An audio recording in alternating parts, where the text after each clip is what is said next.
नमस्कार। अभिवादन स्वीकार करें आदर्श तिवारी का। भारत की नौकरशाही में एक शब्द बहुत गूंजता है, ईमानदारी की उम्मीद। आईएएस नागार्जुन बी गौड़ा कभी उसी उम्मीद का चेहरा थे। एक डॉक्टर से सिविल सर्विस तक का उनका सफर, मोटिवेशनल स्पीच से लेकर लाखों युवाओं की प्रेरणा तक का उनका प्रभाव उन्हें एक सेलिब्रिटी अफसर बना गया था। वो डॉक्टर जिसने स्टेथोस्कोप छोड़ कलम उठाई थी, वो अफसर जिसने सेल्फ स्टडी को देश की नौजवानों का मंत्र बना दिया था, वो अब उन सुर्खियों में है जहां सफलता नहीं, संदेह लिखा जा रहा है। यूं तो नागार्जुन साल 2022 में चर्चा में आए थे, जब इन्होंने अपनी बैचमेट आईएएस श्रुति जयंत देशमुख से शादी की थी। तब खबरों में इनकी लव स्टोरी और शादी की तैयारियां खूब चर्चे में थी, खूब सुर्खियां अखबारों में भी बटोरी थी। इसके अलावा फेसबुक, यूट्यूब और इंस्टाग्राम की दुनिया में भी नागार्जुन आपको कभी यूपीएससी एस्पिरेंट्स को मोटिवेशन देते तो कभी अपनी सक्सेस स्टोरी सुनाते हुए दिख जाएंगे। लेकिन अब नागार्जुन एक बार फिर चर्चा में हैं। कहानी शुरू होती है हरदा जिले से, जहां पाथ इंडिया नाम की कंपनी पर अवैध खनन का आरोप लगा और प्रशासन ने उस पर 51 करोड़ का जुर्माना ठोक दिया। लेकिन कुछ महीनों में वही जुर्माना 4032 में बदल गया। इतना बड़ा अंतर कि गणित भी चुप रह जाए और विवेक भी सिहर उठे। खबरों में इसे एक बड़ा गोलमाल बताया गया। एक आरटीआई एक्टिविस्ट ने यह भी दावा किया कि ऐसा करने के लिए नागार्जुन और उनके साथी आईएएस ने 10 करोड़ रुपए की रिश्वत ली है। क्या है यह मामला? कौन है आईएएस जिन पर घूस लेकर जुर्माने की राशि घटाने का आरोप लगा, और क्यों नागार्जुन गौड़ा की सेलिब्रिटी आईएएस कहा गया? सारे सवालों का जवाब तलाशेंगे इस वीडियो में। मध्य प्रदेश के हरदा जिले के एक सामाजिक कार्यकर्ता हैं, नाम है आनंद जाट। राइट टू इंफॉर्मेशन के तहत आनंद स्थानीय भ्रष्टाचार और अवैध खनन के मामलों को उजागर करने के लिए जाने जाते हैं। बीते दिनों आनंद मीडिया के सामने आए और कुछ कागजातों के हवाले जानकारी दी कि मध्य प्रदेश कार्डकर के 2 आईएएस अफसरों ने मिलकर मध्य प्रदेश सरकार को 51 करोड़ रुपए का नुकसान कराया है। इनमें एक थे हरदा में एडीएम के पद पर तैनात डॉक्टर नागार्जुन बी गौड़ा। जिस कंपनी को इन अफसरों ने राहत दी उसका नाम है पाथ इंडिया। विवाद का मूल है इंदौर बैतूल नेशनल हाईवे निर्माण में अवैध मिट्टी खनन घोटाला।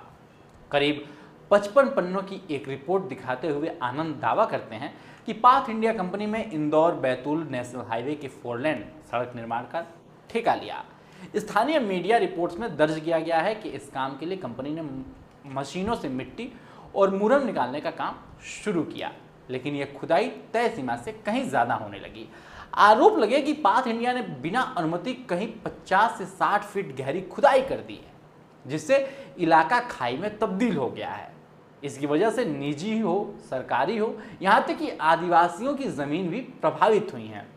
दावे के मुताबिक कंपनी ने 19 अलग अलग खसरे माने की प्लॉट्स पर 3,44,509.68 मीटर खुदाई कर दी थी।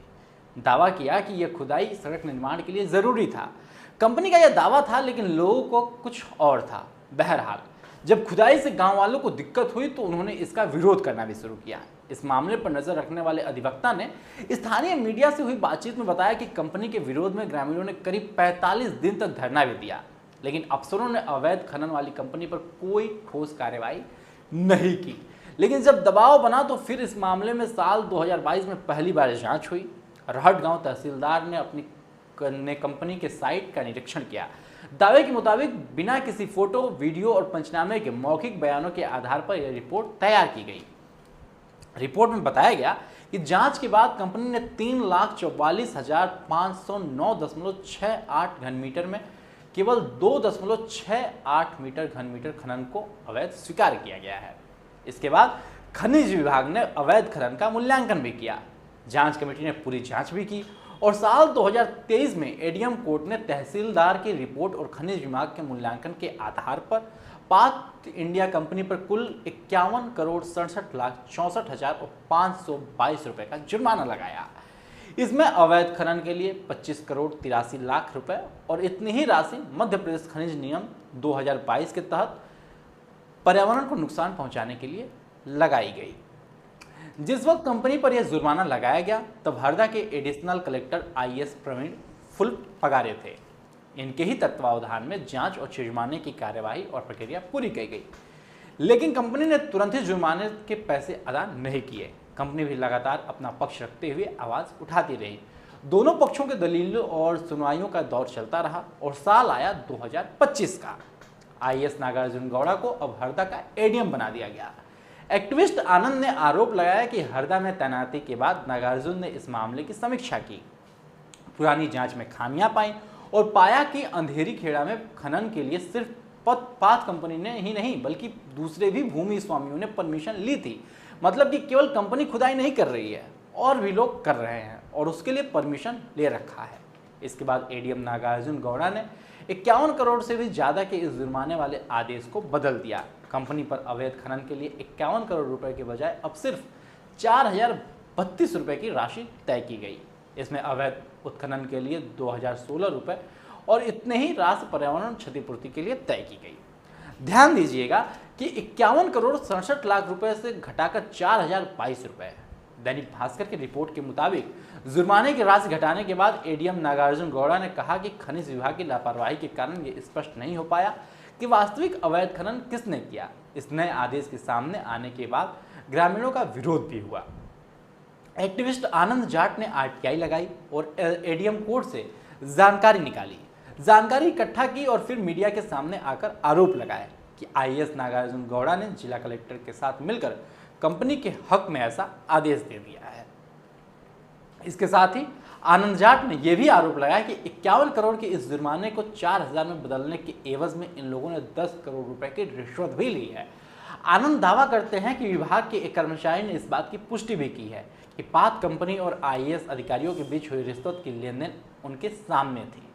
बहरहाल आनंद इस मुद्दे को ऊपर तक ले जाना चाहते हैं और IAS के कथित भ्रष्टाचार को जांच कराना चाहते हैं। आनंद कहते हैं कि अगर एक अफसर जिसने अभी केवल चंद सालों की नौकरी की है, अगर वह एक जिला स्तर पर इस तरह से भ्रष्टाचार करेगा तो फिर आगे चलकर जब उसे पूरे जिले या राज्य या फिर केंद्र के स्तर पर कोई बड़ी जिम्मेदारी मिलेगी तब उसकी कार्यशैली में क्या कुछ हो सकता है।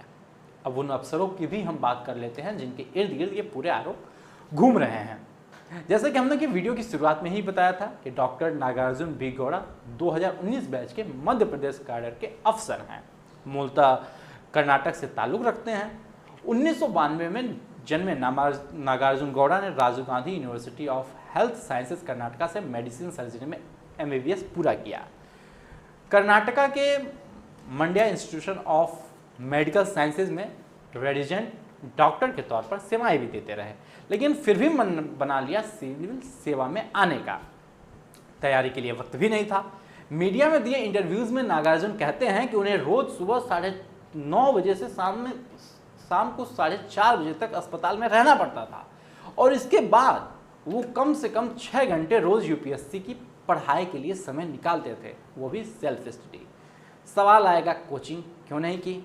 इसका जवाब भी नागार्जुन देते हैं। कहते हैं कि अगर मेरे पास उस समय कोचिंग लेने के पैसे होते तो मैं ज़रूर लेता, लेकिन आर्थिक स्थिति अच्छी नहीं थी, इसलिए मैंने सेल्फ स्टडी का रास्ता चुना। बहरहाल डॉक्टर के साथ तैयारी करते हुए नागार्जुन ने UPSC CSC से 2018 क्लियर किया। सेल्फ स्टडी से परीक्षा पास करने वाले नागार्जुन को रैंक मिली 418वीं। रैंक तो ज़्यादा थी, लेकिन ओबीसी की नॉन क्रीमी लेयर वाली कैटेगरी में आने वाले नागार्जुन को IAS की पोस्ट मिली। तब नागार्जुन को मणिपुर कार्डर अलॉट हुआ था, लेकिन 2021 में शादी के वक्त उन्होंने अपना कार्डर बदलना चाहा। केंद्र सरकार ने भी इसकी मंजूरी दे दी। जुलाई 2021 से नागार्जुन मध्य प्रदेश कैडर में आए हैं और इसी कैडर की IAS सृष्टि देशमुख से शादी की। दरअसल सृष्टि देशमुख से तो वाकिफ ही होंगे आप लोग। सृष्टि ने भी UPSC CSC से 2018 की परीक्षा पास की थी। सृष्टि ने अपनी पहले अटेम्प्ट में ही 5वीं रैंक हासिल की। दोनों की शादी की खबरों में बताया गया कि सृष्टि देशमुख और डॉक्टर नागार्जुन की मुलाकात UPSC की ट्रेनिंग के दौरान लवाशना में हुई। फिर 2022 में दोनों ने शादी कर ली। फिलहाल सृष्टि देशमुख बुरहानपुर जिला पंचायत में CO के पद पर तैनात है, तो वहीं बुरहानपुर से करीब 70 किलोमीटर की दूर पर डॉक्टर नागार्जुन खंडवा जिला पंचायत में CO पद पर हैं।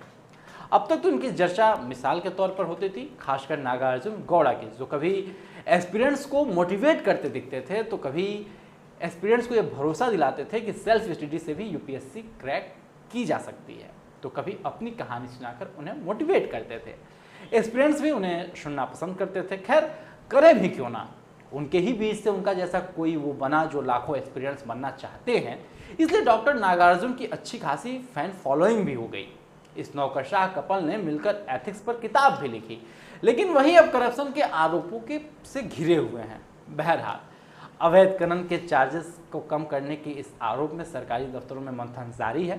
भ्रष्टाचार के इस आरोप की सच्चाई क्या है, ये जांच बताएगी। इस मामले में आगे जो भी अपडेट होंगे, डॉक्टर नागार्जुन की तरफ से जो भी जानकारी दी जाएगी वो आप तक जरूर पहुंचाएंगे। लेकिन इतना तय है कि इस घटना ने सिस्टम पर जनता के भरोसे की परत को झकझोर दिया है। हर अफसर की मेज पर एक फाइल होती है जिसमें सिर्फ कागज नहीं बल्कि विश्वास का वजन भी होता है, और जब उस वजन को हल्के में लिया जाता है तो नुकसान सिर्फ राजकोष का नहीं होता बल्कि पूरे शासन के नैतिक ढांचे का होता है। आज के लिए दीजिए मुझे इजाजत। यदि इस वीडियो को आप YouTube पे देख रहे हैं तो चैनल को भी सब्सक्राइब करें, और Facebook पे देख रहे हैं तो पेज को तुरंत फॉलो करें। धन्यवाद।